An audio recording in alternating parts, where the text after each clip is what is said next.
ఆ వేడిలోంచి ఈ చల్లటి వాతావరణంలోకి వచ్చాం. ఒక చిన్నది కామెడీగా మనకు వచ్చినవి 11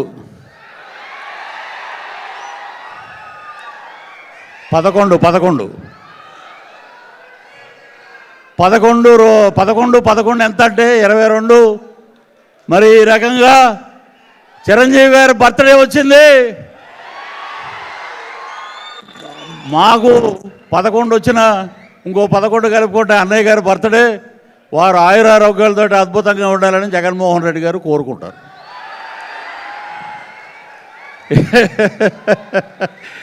ఒకటే ఒకప్పుడు అనుకునేవాళ్ళం మనం, ఎక్కడో స్వర్గం నరకం ఉంటుంది, అక్కడ ఉండదు. ఇప్పుడు కర్మ సిద్ధాంతం పక్కనే ట్రావెల్ అవుతూ ఉంటుంది. ఇది దేవుడి స్క్రిప్టు.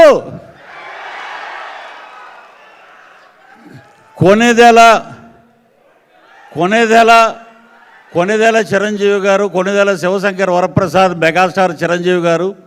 అసలు ఆ పేరు పలుకుతుంటేనే మనం ఆ పేరు పలకటానికి అర్హత ఉందా అని ఒకసారి ప్రశ్నించుకుంటాం. ఎందుకంటే we are from west Godavari, Tadepalligudem, మా పక్కనే మొగల్తూరు మహారాజు, వెండితెర రారాజు అన్నయ్య చిరంజీవి గారు. ఆయన గురించి ఎన్ని చెప్పినా కూడా మేము ఎన్నికల ప్రచారంలో ఒకటే, కొనిదెల శివశంకర వరప్రసాద్ మెగాస్టార్ చిరంజీవి గారు అనగానే ఓ అని గోల. ఎందుకంటే అన్నయ్య పార్టీ పెట్టినప్పుడు, ప్రజారాజ్యం పార్టీ పెట్టినప్పుడు స్వామినాయుడు గారు మేమందరం శ్రీకాకుళం మొత్తం ప్రచారం చేసాం. అన్నయ్య ఏంటంటే చాలాసార్లు నేను కలిసేది చాలా తక్కువ, వారు ఆత్మాభిమానం గలవారు. ఎవరు ఏం మాట్లాడినా కూడా వారి కర్మ సిద్ధాంతాన్ని నమ్ముతానరా నేను, ఎవడేమనుకున్నా కూడా వాడి దారిని వాడే పోతాడంటాడనమాట. అన్నయ్య రాజకీయాలు వద్దు, మనకి సినిమాలే కావాలనుకుని వచ్చేశారు. సో ఇది ఒక పండగ. ఆగస్టు నెలలో 6వ తారీఖు నా బర్త్డే, 7వ తారీఖు మా వైఫ్ బర్త్డే, 8వ తారీఖు మా పాప బర్త్డే. స్వర్గీయ శ్రీహరి మా మిత్రుడు 15వ తారీఖు. వీటి అన్నిటితో పాటు 22 అంకె, ఒక సంక్రాంతి, ఒక దీపావళి, ఒక దసరా. చిరంజీవి ప్రపంచ చరిత్ర ఉన్నంత వరకు సినిమా రంగమే కాదు, ప్రపంచంలో ఉన్న ప్రతి ఒక్కరు గుర్తుపెట్టుకుంటారు చిరంజీవి ఎప్పుడు చిరంజీవి అని చెప్పి సందర్భంగా మీకు తెలియజేస్తున్నా. ఆయన్ని అసలు అలా చూస్తుంటే అసలు ఆ గ్లామర్ ఏంటండి బాబు, అసలు ఆ గ్లామర్ ఏంటి? ఎందుకంటే మేము మొన్న కూడా బ్లడ్ బ్యాంకు ఆగస్టు 15వ తారీఖున వారు జెండా ఎగరేయటానికి వచ్చినప్పుడు వారిని 2 మాట్లాడిగాం. అనే ఏంటిది, ఇంద్రుడు అమృతం దాగి అలా ఉండిపోయారంటే మీరు కూడా అలాగే ఉండిపోయారు అంతే. నెంబర్ కాదు మనకి ఎనర్జీ. ఏ హీరో అయినా సరే అన్నయ్యలాగా పరిగెట్టినా, ఫైట్ చేసినా కూడా మరి ఆయన ఎనర్జీ ముందు మిగతా వాళ్ళు ఏ రకంగా ఉంటారనేది ఈ సందర్భంగా మీకు తెలియజేస్తున్నాం. చిరంజీవి గారు అందరూ చెప్తారు, చిరంజీవి గారితో మేము యాక్ట్ చేసాం, చిరంజీవి గారితో మేము ఉన్నాం, చిరంజీవి గారితో మేము కూర్చున్నాం అని మాట్లాడతారు. నేను ఎప్పుడు చెప్పుకోను అలా బయట. చిరంజీవి గారు అయ్యప్ప మాల వేసినప్పటి నుంచి ఆయనతో పాటు ట్రావెల్ అయిన ఏకైక ఆర్టిస్ట్ ఎవరంటే నేనే.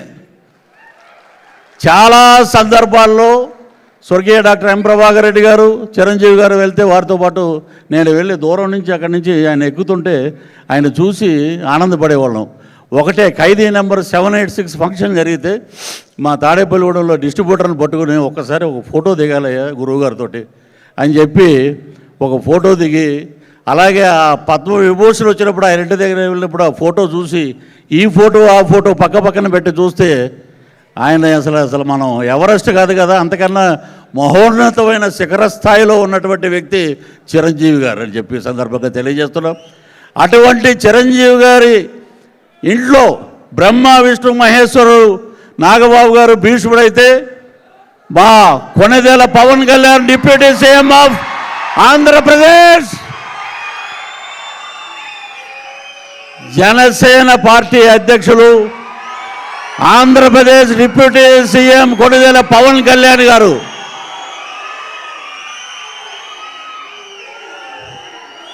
వారు చెప్పిన మాట ఈ సందర్భంగా మీకు తెలియజేస్తున్నాం. ఆస్కార్ అవార్డు, ఒక నిమిషం, RRR సినిమాకి ఆస్కార్ అవార్డు వస్తే 2024లో పవన్ కళ్యాణ్ గారు నాకు ఫోన్ చేసి పిలిపించి ఆ గదిలో ఆయన నేను ఒక్కలమే ఉన్నాం, 1 to 1 అవర్ మాట్లాడడం, అదే నాకు వచ్చిన ఆస్కార్ అవార్డు అని చెప్పి సందర్భంగా మీకు తెలియజేస్తున్నాను. The power of Konidela Pawan Kalyan గారు. ఇవన్నీ ఎక్కడి నుంచి వచ్చాయి? అన్నయ్య చిరంజీవి గారు.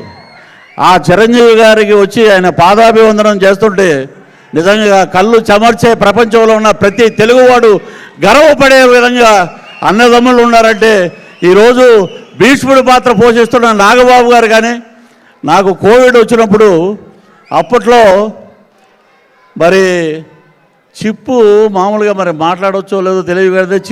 చిప్పు దొప్పినప్పుడు మనం ఎవరి మాట వినం, ఆ చిప్పు పని చేయనప్పుడు ఎవరి మాట వినం. అప్పట్లో మనం అటు వెళ్ళాం, ఆయన ఒకటే శవానికి ఒకటే నమస్కారం, ఆడ చచ్చిపోయినా ఒకటే నవ్వు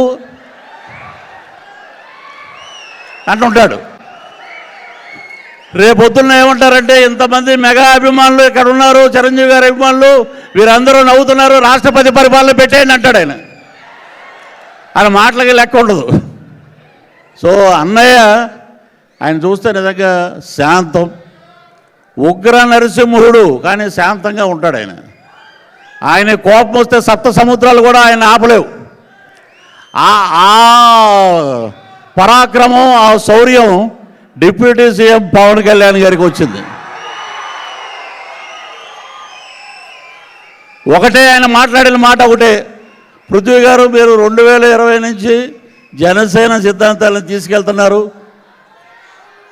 జనాల్లో మీరు వెళ్తున్నారు, ఎవడైనా ఏదైనా చేస్తే జాగ్రత్తగా ఉండండి అని చెప్తే, అన్నయ్య మీరు ఇచ్చిన ఒక మాట, నేను ప్రజల కోసం వచ్చాను, ప్రజల కోసం ప్రాణం పెట్టి ముందుకు వచ్చాను, నా ప్రాణాన్ని త్యాగం చేసి, దట్ ఈజ్ కొణిదెల పవన్ కళ్యాణ్ గారంటే త్యాగానికి మారు పేరని చెప్పి నేను వచ్చాను, మీరు కూడా చాలా జాగ్రత్తగా ఉండండి అని చెప్పి, నా భవిష్యత్తు ఎంత ముఖ్యమో మీ భవిష్యత్తు కూడా నాకు అంతే ముఖ్యమని చెప్పిన ఏకైక వ్యక్తి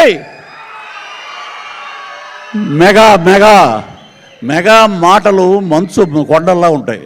వారు ఆదరించిన విధానం, కోవిడ్ వచ్చినప్పుడు వారు పిలిచి వారు హక్కులు చేర్చుకున్న విధానం నిజంగా కళ్ళంట నీళ్ళు వచ్చిన రోజు. ఒకటే నా వైఫ్ కానీ మా పాప కానీ వెళ్ళి పద్మవిభూషణ్ వచ్చినప్పుడు అడిగినప్పుడు చాలా చక్కగా నవ్వుతూ మాట్లాడారు ఆయన. అది మెగాస్టార్ అంటే. సో ఆ మెగాస్టార్ గారితో చాలా తక్కువే మేము చేసింది సినిమాలో. ఖైదీ నెంబర్ 150లో చేసాం. మా పవన్ కళ్యాణ్ గారితో అయితే గబ్బర్ సింగ్, అత్తారింటికి దారేది, కాటమరాయుడు ఈ సినిమాలన్నీ చేసాం. త్వరలోనే అన్నయ్య ఒక వరం ఇస్తా ఉన్నారు, త్వరలోనే అది కూడా వస్తుంది. నేను చాలా ఆనందంగా ఉన్నాను. నిన్న రాత్రి నుంచి నాకు ఒక 100కు పైచులకు ఫోన్ కాల్స్ వచ్చినాయి.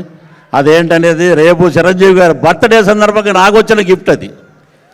సో చిరంజీవి గారి బర్త్డేకి మనం అందరం సెలబ్రేషన్ చేసుకుంటే నాకు కొణిదెల పవన్ కళ్యాణ్ గారు ఇచ్చిన గిఫ్ట్ రేపు ఆయన బర్త్డే సందర్భంగా, చిరంజీవి గారి బర్త్డే సందర్భంగా నేను తీసుకుంటాను అది.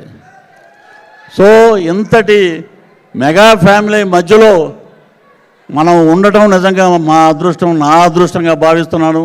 అలాగే మా చిరంజీవి గారికి ఆ భగవంతుడు ఆయురారోగ్య ఐశ్వర్యాలు ప్రసాదించాలి, వారు నిండు నూరేళ్ళు ఆరోగ్యంగా చిరునవ్వుతో ఉండాలి. అలాగే నాకు కోరిక ఉంది, వారిని గవర్నర్గా చూడాలని, అది కూడా త్వరలో నెరవేరాలని మీ సందర్భంగా తెలియజేస్తున్నాను. అలాగే మా పవన్ కళ్యాణ్ గారు ఇప్పుడు మడత పెట్టాడు కుర్చీ. ఆయన సెక్రటేరియట్కి ఆయన ప్రమాణ స్వీకారం చేసిన రోజున నేను వెళ్తే అక్కడున్న ఐఏఎస్లు ఐపీఎస్లు అంటే ఇది వారి గురించి పొగిడి నేను చెప్పట్లేదు. పృథ్వీరాజ్ గారు మీరు పద్దాక కనపడొద్దండి సెక్రటేరియట్లో, ఎందుకంటే వారు ప్రజా జీవితానికి అంకితం అయిపోయారు. మళ్ళీ మిమ్మల్ని చూస్తే సినిమా గుర్తుకొస్తుంది. అలాగా ప్రజల గుండెల్లో నిలబడిపోయిన ఏకైక యువ నాయకుడు పవన్ కళ్యాణ్ గారని సందర్భంగా తెలియజేస్తున్నాను. అసలు ఆ కుటుంబాన్ని చూస్తేనే మన కష్టాలన్నీ మర్చిపోతామండి. ఒక పెద్ద ఆయన అన్నాడు, ఆ పేరు చెప్పకూడదు, చిరంజీవి గారు ఏమి ఇచ్చారు నీకు అన్నాడు ఆయన. నాకేమి ఇచ్చాడో నీకు తెలుస్తుందిరా రేపు ఎల్లుండో, చిరంజీవి గారు నాకేమి ఇచ్చారో రేపు ఎల్లుండో మీకు తెలుస్తుంది. ఈ సందర్భంగా స్వామినాయుడు గారు మొన్న నన్ను రాజమండ్రి పంపించారు. అద్భుతంగా అక్కడ మెగాస్టార్ గారి జన్మదిన వేడుకలన్నీ బ్రహ్మాండంగా చేశారు వాళ్ళు, బాబీ అని. సో అలాగే ఇక్కడికి రావడం నిజంగా మా అదృష్టంగా భావిస్తూ, ఇంతమంది ఫ్యాన్స్ మధ్యలో నేను మాట్లాడటం నిజంగా నా అదృష్టం. చాలా మాటలు ఇంకా చాలా మాట్లాడాలి, కానీ నాకైతే ఆయన గుండెల్లోనే ఉన్నాడు ఆయన. ఒక లఫూట్ అన్నాడు, ఒక మాట లాస్ట్ అంటే ఒక మాట ఏమన్నాడంటే, చిరంజీవి పవన్ కళ్యాణ్ గారికి నువ్వు ఎందుకే కాలుకు దండం పెట్టావన్నాడు. ఆయన చూస్తే నాకు వారాహి అమ్మవారు కనపడ్డాడు ఆయన ముఖంలో, అందుకే నేను కాలుకు దండం పెట్టా. పదవి కోసం కాదు, ఇదన్నీ తెలుసుకుంటే చాలా మంచిది.